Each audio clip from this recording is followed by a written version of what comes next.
Today's Tanya for the 24th of Teves, Chavdal Teves, is in Perek Tezvav, chapter 15. It's on Daf Chaf Aleph, Amid Aleph. The number at the bottom of the page is 66. We're in the middle of the page, or past the middle of the page, where the Alter Rebbe is explaining the different levels of Beinani. One level that is called Eved Hashem, Eved Elikim, and the other one is called Lo Yavodi. Incidentally, when the Alter Rebbe described the difference between the Beinani, who is Eved Hashem, and the Tzaddik, one of the differences was that in the Beinani, the title is Eved present tense, whereas the Tzaddik is described as Eved in the form of a noun. But another difference is that in the Beinani it's Eved Elikim, whereas in the Tzaddik it's Eved Hashem. So it's a completely different level as well as a different title. So the difference between the two levels of Beinani is that one is called Eved Elikim and one is called Asher Lo Yavodi. The Lo Yavodi means a Beinani who doesn't need to struggle with his Yetzer Hara, not because his Yetzer Hara has become godly, but because the Yetzer Hara, for one of two reasons, does not interfere with his service of God. One reason is because the Yetzer Hara by nature is a passive Yetzer Hara, without great desire, without great passion, and therefore it doesn't interfere or distract him from his service of God. And the other possibility is that by nature he was passionate, and he was distracted, but because of his efforts at becoming studious and diligent in his studies, it has become second nature to him, and now as a result of that effort, he no longer has to struggle with his Yetzer Hara, because the habit enables him to continue on the path that he's chosen for himself without new effort, without having to contemplate God's greatness to inspire himself. A little bit past the middle of the page, the line begins, Uvazeh. Uvazeh Yuvan, and with this we'll understand Mash'ama beGemara, what it says in the Gemara, the Eved Elikim. What is the one who serves God? Hainu mishashene pirkei meya pa'amim ve'echad. What is the person who is serving God? So the Gemara says that's the person who studies each of his lessons 100 times. V'lo yavodei 101 times.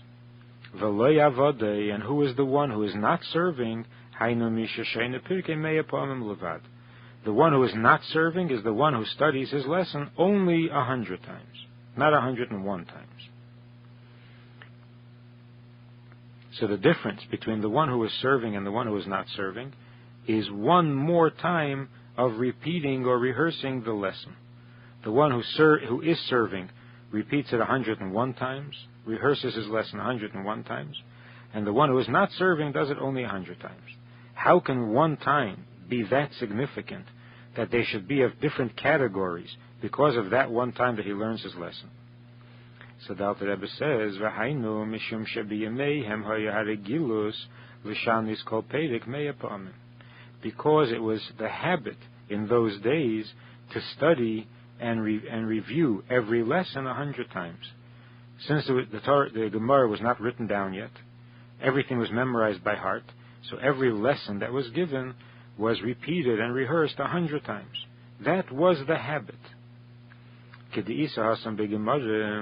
as the Gemara itself gives the example to explain why one more time can be that significant, the Gemara gives a moshel mishek shel chamorim, from donkey drivers, caravan drivers, sheniskorim le'aseh parse bezuzah, where you can hire the donkey and the driver for 10 miles, 10 parse, for one zuz, ule'echad asa parse, and if you want to hire one to take you 11 miles or 11 parse, then it costs you 3 zuzah, and it costs you twice as much.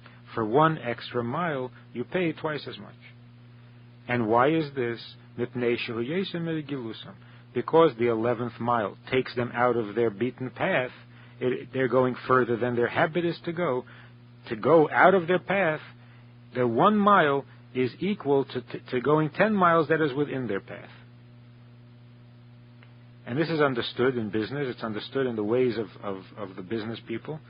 And it applies also to the habit of learning or the habit of doing good, because breaking a habit takes a special effort. So that if you can do something 100 times because that is your habit, if you do it 101 times, that one time is more difficult, more demanding, and a greater accomplishment than the first 100.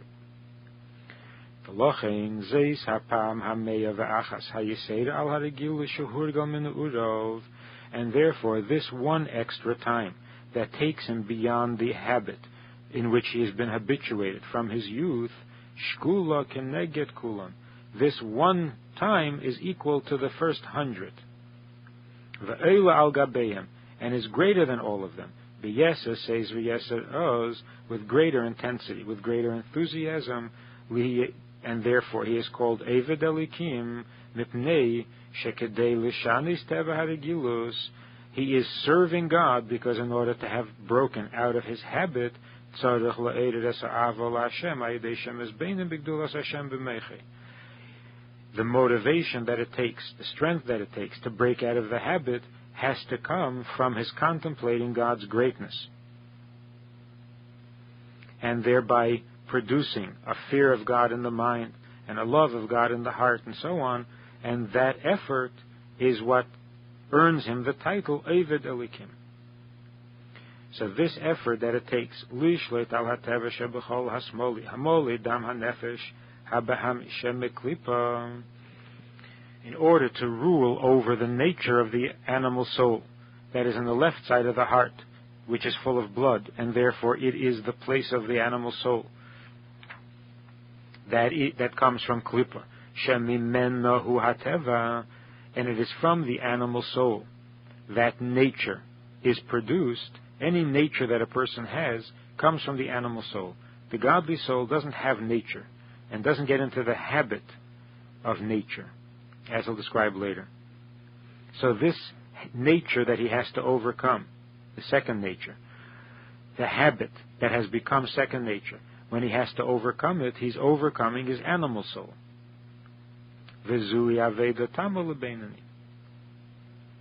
And this is a complete service, a complete aveda for a Beinani. So arousing that love or that fear that comes from the knowledge of God, the knowledge of God's greatness, this is a complete service for the Beinani. Anytime the Beinani has to use his knowledge of God, has to contemplate the greatness of God, and thereby produce love and fear of God, which motivates him to keep the mitzvahs, to avoid sin, that is the fullest form of avodah that a Beinani can do.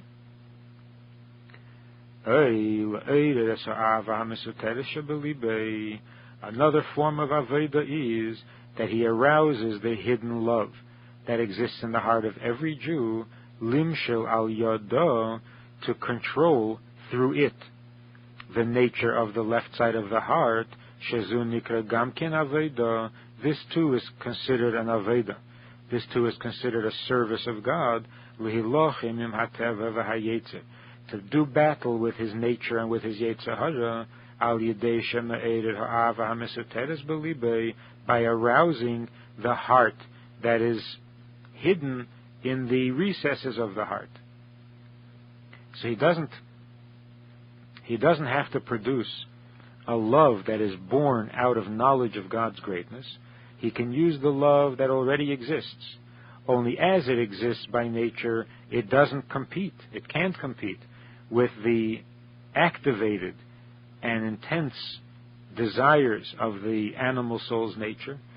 In order for the love that every Jew has in the recesses of the heart to be able to do battle against the yetzer hara, then this love too has to be activated, and it has to be brought to the surface through some effort on the part of the Beinani.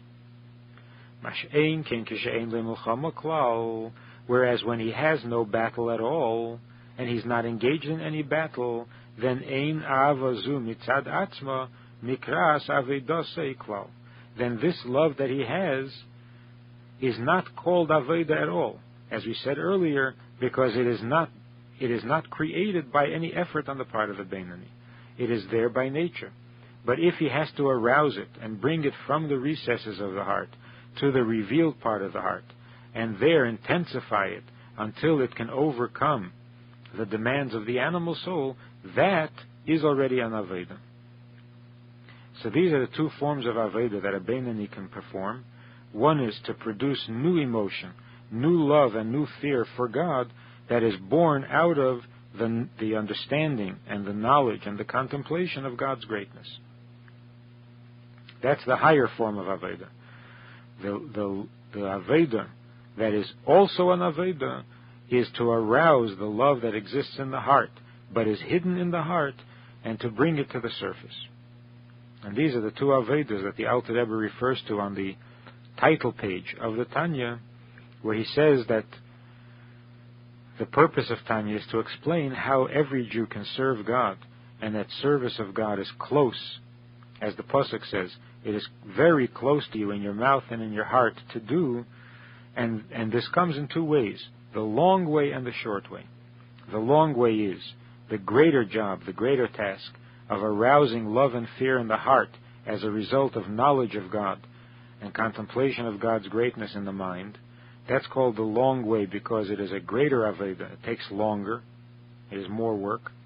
And then there's the short way, which is also an Aveda, but it is the short way because it means arousing the love that already exists in the heart and bringing it to the surface, which is a much easier thing to do and is a shorter way. It doesn't take as much time. In the Hayom Yom, for the 24th of Teves, the Rebbe writes that on this day, the Alter Rebbe passed away in the village called Piena. On a Saturday night, it was Parsha Shmos, and it was the year 1813. And he is buried in the city nearby, the city of Haditch.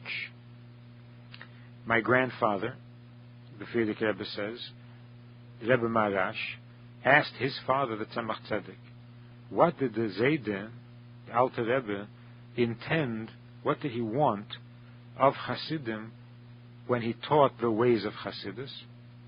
And what did he intend with the teachings of Hasidus? And the Tzemach Tzedek answered that the ways of Hasidus, the derech of Hasidus, are that all Hasidim are to be like one family with love for each other, as the Torah teaches. Hasidus, the teachings of Hasidus, is chayus, vitality. Hasidus is meant to bring life and light into everything, to shed light even on the undesirable, which means to become aware of one's own evil honestly, without any exaggeration, in order to be able to correct it.